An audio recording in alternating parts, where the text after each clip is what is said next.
হাবিব সাল্লাল্লাহু আলাইহি ওয়াসাল্লাম সব সময় লম্বা লম্বা সেজদায় পড়ে থাকতেন। আল্লাহর নবীর সাহাবারা সব সময় লম্বা লম্বা সেজদায় পড়ে থাকতেন। আল্লাহ বলেন তারাহুম রুকআন সুজদা। আপনি দেখবেন আল্লাহর নবীর সাহাবারা আবু বকর, ওমর, উসমান, আলী রাদিয়াল্লাহু তাআলা আনহুম আজমাইন, তাদের স্বভাব ছিল বিপদে পড়লেই লম্বা লম্বা সেজদায় পড়ে যেতে। এক সাহাবী এসে বললেন, ইয়া রাসূলুল্লাহ আল্লিমনি আমালান ইযা আমিলতুহু ইউদখিলুনিল জান্নাহ। আপনি আমার এমন একটা আমল শিখায় দেন যে আমল করলে আল্লাহ আমারে জান্নাতে ঢুকায় দিবে। আল্লাহর হাবিব সাল্লাল্লাহু আলাইহি ওয়াসাল্লাম বললেন, আলাইকা বিকাসরাতি সুজুদ। তোমার উচিত বেশি বেশি আল্লাহর জন্য সেজদায় লুটিয়ে পড়া। বেশি বেশি সেজদায় লুটিয়ে পড়লে ওই সেজদাকারীর জন্য জান্নাতকে ওয়াজিব করে দেয় কে? কিয়ামতের ময়দানে আল্লাহ বলবেন, ও আমার বান্দারা আমারে সেজদা দিয়ে দেখা। কারা কারা দুনিয়াতে সেজদা দিয়েছিলি, আজকে এই কিয়ামতের ময়দানে আমারে সেজদা দিয়ে দেখা। আমরা যারা দুনিয়ার বুকে সেজদা দিয়েছি, আমরা আল্লাহু আকবার বলে সেজদায় লুটিয়ে পড়ব। আলহামদুলিল্লাহ পড়েন। আর যারা দুনিয়ার বুকে সেজদা দেয় নাই, মসজিদে যায় নাই, সেজদাকারীদের সাথে আন্দোলন করে নাই, তারা সেদিন অনেক চেষ্টা করেও তাদের পিঠটারে বাঁকা করতে পারবে না। তাদের পিঠটারে সেই দিন লোহার মতো শক্ত করে দিবে কে? يوم يكشف عن ساق ويدعون إلى السجود فلا يستطيعون। সেদিন আল্লাহ তাআলা উনার পায়ের গোছা উন্মুক্ত করবেন, পায়ের গোছা দেখাবেন আর বলবেন, সেজদা দাও, সেজদা দাও। কারা দুনিয়াতে সেজদা দিয়েছো এখনই টের পাওয়া যাবে। আমরা আল্লাহু আকবার বলে সেজদায় লুটিয়ে পড়ব। কিন্তু যারা দুনিয়ায় সেজদা দেয় নাই, এরা অনেক চেষ্টা করো পিঠটারে বাঁকাই করতে পারবে না, সেজদাতে দূরের কথা, এদের পিঠটারে লোহার রডের মতো শক্ত করে দিবে কে? এই দুনিয়াতে আমরা খালি চোখে যা দেখি সব কিছু সেজদা করে কারে? সূরা রহমানে আল্লাহ বললেন, ওয়ান নাজমু ওয়াশ-শাজারু ইয়াসজুদান। আকাশের তারকারাজি আর জমিনের বৃক্ষরাজি সব কিছু সেজদা দেয় একজন রে, তিনি কে? আকাশের তারাগুলো সেজদা দেয় কারে? এই গাছপালাগুলো সেজদা দেয় কারে? দেখছেন কোনদিন? দেখেন নাই? ওই চোখ আমাদের নাই, তাই আমরা দেখি না। এই পৃথিবীর সব কিছু জিকির করে আল্লাহ, কিন্তু ওই কান আমাদের নাই, এজন্য আমাদের কান দিয়ে আমরা শুনি না। রব্বুল আলামিন বলেন, ওয়া ইম মিন শাইইন ইল্লা ইউসাব্বিহু বিহামদিহি ওয়ালাকিন লা তাফকাহুনা তাসবিহাহুম। নবমণ্ডল ভূমণ্ডল যেখানেই যেটা থাকে না সব কিছু জিকির করে কার? এই যে আকাশের পাখিগুলো উড়ে বেড়ায়, পাখিগুলো জিকির করে কার? নদী নালা জিকির করে কার? সাগর মহাসাগর জিকির করে কার? ওয়া ইম মিন শাইইন ইল্লা ইউসাব্বিহু বিহামদিহি ওয়ালাকিন লা তাফকাহুনা তাসবিহাহুম। পৃথিবীতে যা দেখো খালি চোখে সব কিছু আল্লাহর তাসবিহ পড়ে, সব আল্লাহর জিকির করে, সব আল্লাহর সেজদা দেয়। ওয়ান নাজমু ওয়াশ-শাজারু ইয়াসজুদান। আকাশের তারা, দুনিয়ার বৃক্ষরাজি সেজদা দেয় একটা সত্তাকে, তিনি কে? অস্ট্রেলিয়ায় একটা শহর আছে সিডনি, সিডনিতে একটা জঙ্গল আছে। ওই জঙ্গলে একটা গাছ মানুষের মতো করে টু দ্য ডাইরেকশন অফ কিবলা, কিবলামুখী হয়ে এখনো রুকু দিয়ে আছে। সুবহানাল্লাহ পড়তে পারলেন না আওয়াজ করে? অনেক ক্যালেন্ডারে ছবিটা দেখা যায়, পেপার কাটিং আমি দেখেছি। একেবারে মানুষের মতো গাছটা। এটা এমন ভাবে বড় হয়েছে, এটা বড় হয়ে এমন ভাবে বেন্ড করেছে, মাথাটা বাঁকা হয়ে টু দ্য ডাইরেকশন অফ কিবলা, কিবলামুখী হয়ে রুকু করে আছে। অনেক গাছ আছে সেজদা করে আছে। গোটা বিশ্বের যা কিছু দেখা যায় সবকিছু সেজদায় লুটিয়ে পড়ে কার জন্যে? সবকিছু জিকির করে কার? ওই কান আমাদের নাই, তাই আমরা শুনি না। ওই চোখ আমাদের নাই, তাই আমরা দেখি না। কিন্তু মহাবিশ্বের সবকিছু সেজদা করে কারে? এজন্য আমরাও সেজদা করতে চাই একজনকে। চিল্লায় বলেন, তিনি কে? আমরা মসজিদে একটা সেজদা দেব, আবার মাজারে যে আর একটা দেব। হ্যাঁ, সমস্যা কি? সব জায়গায় দিলাম, মসজিদেও কিছু দিলাম, মাজারেও কিছু দিলাম। কুমিল্লার ভাইয়েরা আওয়াজ করে উত্তর দাও, মুসলমান সেজদায় কোনো ভাগাভাগি চলে? আল্লাহর রাজত্বে কোনো ভাগাভাগি আছে? সেজদা চলবে একজনের জন্য, তিনি কে? এই কপালটারে সৃষ্টি করেছে কে? আমার দেহটারে তৈরি করেছে কে? আমার এই কপাল দিয়ে সেজদা পাওয়ার উপযুক্ত একটাই সত্তা, চিল্লায় বলো মুসলমান, তিনি কে? মনে থাকবে? আল্লাহ ছাড়া অন্য জায়গায় সেজদা দিবেন? মাজারে সেজদা দিবেন? বাজারে সেজদা দিবেন? সেজদা দিবেন কারে? সেজদা দিলেই লাভ, সেজদা দিলেই। তাহলে কোরআন আমাদেরকে শিখালো ওয়াসজুদ ওয়াক্তারিব, prostrate and be closer to me. তোমরা না আল্লাহর কাছে যেতে চাও? তোমরা না আল্লাহর নৈকট্য প্রাপ্ত বান্দা হতে চাও?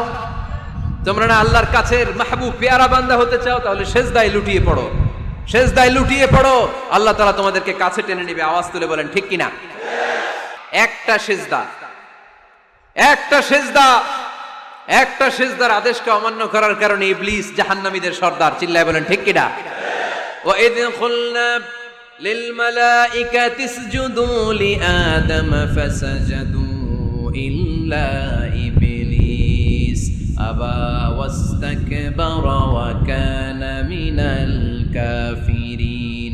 আল্লাহ বললেন, ও ফেরেশতাকুল সবাই আমার আদেশ মোতাবেক আদমকে সেজদা করো। সবাই সেজদা করলো, একজন ছাড়া, সে কে? আরো জোরে বলেন কি নাম? আবা, অস্বীকার করলো, ওয়াস্তাকবারা, অহংকার দেখালো, ওয়া কানা মিনাল কাফিরিন, কাফেরদের অন্তর্ভুক্ত হলো, জাহান্নামীদের সর্দার হলো। কয়টা সেজদার আদেশ? আওয়াজ করে বলেন, কয়টা সেজদার আদেশ অমান্য করছে? সেজদা কয়টা দেয় নাই? আপনি দেন নাই কয়টা? হ্যাঁ, আমরা দেই নাই কয়টা? এক সেজদা না দিয়া জাহান্নামীদের লিডার। আমরা সেজদা মিস করছি কয়টা? কয়টা? মুসলমান, সেজদায় লুটিয়ে পড়তে হবে একজনের খুশির জন্য, তিনি কে? তাহলে কোরআনকে যে প্রশ্ন করেছি, কোরআন সব উত্তর দিয়ে ফেললো। কোরআন আমাদেরকে জানিয়ে দিল, তোমরা সবাই আল্লাহর নৈকট্য প্রাপ্ত বান্দা হতে চাও, আল্লাহর কাছের বান্দা হতে চাও, তাহলে ওয়াসজুদ কি করো? সবাই বলে নাই, আওয়াজ করে বলো মুসলমান, ওয়াসজুদ মানে কি? সেজদা করো। সেজদা করলেই আল্লাহর কাছে যাওয়া যায়। মনের যত জ্বালা যন্ত্রণা দুঃখ ব্যথা আপনি সেজদায় পড়ে আল্লাহরে বলেন। কোনো ভায়া লাগবে না, কোনো মিডিয়া লাগে না, কোনো সিরিয়াল লাগে না, কোনো অ্যাপয়েন্টমেন্ট লাগে না। ডাকতে দেরি, ডাকে সাড়া দিতে দেরি হয় না। তাহলে কোরআনের আলোকে আজকে আমরা জেনে গেলাম আল্লাহর কাছে যেতে হলে সেজদায় লুটিয়ে পড়তে হয়। এবার আমরা সুন্নাহর আলোকে জানার চেষ্টা করব কি করে আল্লাহর কাছে যেতে হয়। শুনবেন? কষ্ট হচ্ছে নাকি আপনাদের? সুন্নাহকে যদি আমরা জিজ্ঞেস করি, বিশ্বনবী রেখে যাওয়া সুন্নাতে যদি আমরা একটু তালাশ করি, একটু স্ক্যানিং করি, একটু চোখ গোলাই, তাহলে সুন্নাহ আমাদেরকে বলে বেশি বেশি নফল ইবাদত করো আর আল্লাহর নৈকট্য হাসিল করো। সুবহানাল্লাহ পড়বেন না? কোরআন বলেছে সেজদায় লুটিয়ে পড়ো, আর সুন্নাহ কি বলে? নফল ইবাদত। আওয়াজ করে বলতে হবে, সুন্নাহ কি বলে? বুখারীর বর্ণনা, আল্লাহর হাবিব সাল্লাল্লাহু আলাইহি ওয়াসাল্লাম বলেন, মা ইয়াজালু আবদি ইয়াতাকাররাবু ইলাইয়া বিন নওয়াফিল। বান্দা যত বেশি নফল ইবাদত করতে থাকে, করতে করতে করতে করতে বান্দা আমার কাছের নৈকট্য প্রাপ্ত বান্দা হয়ে যায়। হাত্তা উহিব্বাহু, এরপর আমি আমার বান্দারে এত ভালোবাসি, কুনতু সামআহুল্লাযী ইয়াসমাউ বিহি। বান্দা যখন শুনে সে তার নিজের কান দিয়ে শুনে না, আমি আল্লাহর কানে শুনি। কুনতু বাসরাহুল্লাযী ইউবসিরু বিহি। বান্দা যখন দেখে নিজের চোখে দেখে না, আমি আল্লাহর চোখে দেখে। ওয়ায়াদাহুল্লাতী ইয়াবতিশু বিহা। বান্দা যখন কিছু ধরে, বান্দার হাতে ধরে না, আমি আল্লাহর হাতে ধরে। ওয়ারিজলাহুল্লাতী ইয়ামশি বিহা। বান্দা যখন হেঁটে যায় ওর নিজের পায়ে হাঁটে না, কেমন যেন আমি আল্লাহর পায়ে হাঁটে। আওয়াজ করে বলতে হবে আল্লাহু আকবার। মানে আল্লাহ বুঝাতে চাইলেন আমি তখন তার কান হয়ে যাই, আমি তখন তার চোখ হয়ে যাই, আমি তখন তার হাত হয়ে যাই, আমি তখন তার পা হয়ে যাই। আমার আর তার মাঝে আর কোনো ফারাক থাকে না, সে আমার একেবারে নিকটে চলে আসে। আওয়াজ করে পড়েন সুবহানাল্লাহ। এজন্য বিশ্বনবী সাল্লাল্লাহু আলাইহি ওয়াসাল্লাম বদরের প্রান্তরে তলোয়ার নাই, ঘোড়া নাই, ওট নাই, সৈন্য সামন্ত নাই, না খেয়ে হাড্ডি সারা ৩১৩ জন মুসলমানকে নিয়ে আল্লাহর উপর ভরসা করে বদরের প্রান্তরে দাঁড়ালেন। আর ওইদিকে কাফেরদের সৈন্যবাহিনী ছিল ১০০০। কয় হাজার? মুসলমান কয়জন? মাত্র ৩১৩ জন। ওদের কাছে অস্ত্র শস্ত্রে সজ্জিত সেনাবাহিনী। বিশ্বনবীর ৩১৩ জনের কাছে তলোয়ার নাই, ঘোড়া নাই, কিচ্ছু নাই। বিশ্বনবী আল্লাহর উপর ভরসা করে এক মুষ্টি বালি নিয়ে, ওয়াশাহাতিল উজু, কাফেরদের চোখগুলো ধ্বংস হোক বলে তিনি বালুগুলো ছড়িয়ে দিলেন। মুহূর্তের মধ্যে 1000 সৈন্যবাহিনীর কাফের সৈনিকদের চোখের মধ্যে ধূলিকণা পৌঁছে দিল কে?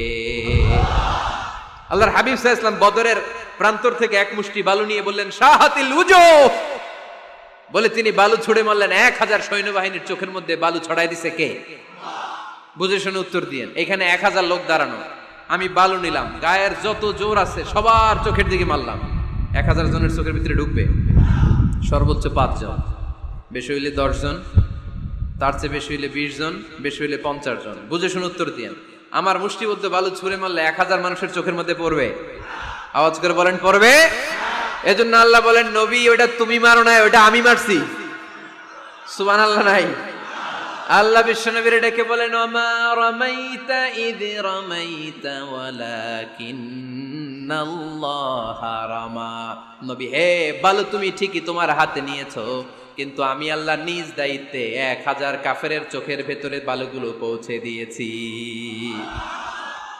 তাহলে বান্দা যখন নফল ইবাদত করে তখন বান্দার হাত আর বান্দার হাত থাকে না, ওইখানে আল্লাহর হাত যুক্ত হয়ে যায়। বান্দার পা থাকে না, সেখানে আল্লাহর পা যুক্ত হয়ে যায়। বান্দা যখন দেখে নিজ চোখে দেখে না, আল্লাহর দৃষ্টিশক্তি সেখানে যুক্ত হয়ে যায়। চিল্লায় বলেন ঠিক কি না? এজন্য নফল ইবাদত করতে রাজি আছেন তো? সুনানে তিরমিজির বর্ণনায় আল্লাহর হাবিব সাল্লাল্লাহু আলাইহি ওয়াসাল্লাম বললেন, হাদিসে কুদসি, কিয়ামতের দিন বান্দার যখন ফরজে ঘাটতি হবে, কিসে ঘাটতি হবে? ফরজে। আল্লাহ পাক বলবেন, উনজুরু হাল্লি আবদি মিন তাতাওয়ু, ও ফেরেশতারা দেখো তো আমার বান্দা নফল করছে কিনা। ফরজে যেহেতু তার ঘাটতি, দেখো তো আমার বান্দার কোনো নফল ইবাদত আছে কিনা। ফেরেশতারা বলবে আছে। আল্লাহ বলবেন, তাহলে ফরজগুলার যেহেতু ঘাটতি, নফল থেকে কিছু এনে ফরজে বসাই দিয়ে ওগুলোর ফরজ বানায় দাও। এজন্য নফল ইবাদতের দরকার আছে না নাই? ফরজ তো করাই লাগবে, এটা কম্পালসারি, এটার মাফ নাই, এটা অব্লিগেটরি। নফল করে আল্লাহর কাছে যাওয়া যায়। নফল হচ্ছে ওভারটাইম। নফল ইবাদত কেমন? আওয়াজ করে বলেন। তাহলে কোরআনের আলোকে আমরা জানলাম যে আল্লাহর কাছে যেতে হলে কি করতে হয়? সেজদা দিতে হয়। আর সুন্নাহর আলোকে আমরা জানলাম আল্লাহর কাছে যেতে হলে কি করার মাধ্যমে কাছে যেতে হয়? আওয়াজ করে বলেন। নফল ইবাদত করতে রাজি আছেন সবাই? সবচাইতে শ্রেষ্ঠ নফল ইবাদত হচ্ছে কোরআনের তেলাওয়াত, ঠিক কি না? আল্লাহর হাবিব সাল্লাল্লাহু আলাইহি ওয়াসাল্লাম বললেন, নফল ইবাদতের মাধ্যমে আল্লাহর কাছে যেতে চাও, নৈকট্যপ্রাপ্ত বান্দা হতে চাও, আফদলুল ইবাদাতি তিলাওয়াতুল কোরআন। সবচাইতে যত নফল ইবাদতের লিস্ট হতে পারে, এই লিস্টে র‍্যাঙ্কিং এ 1 নাম্বার থাকবে কোরআনের তেলাওয়াত। এই কোরআন তেলাওয়াত করতে রাজি আছেন তো? আমার হাতে যে কিতাবটার নাম কি? সবাই বলতে পারেন নাই? আওয়াজ করে বলেন তো কিতাবটার নাম।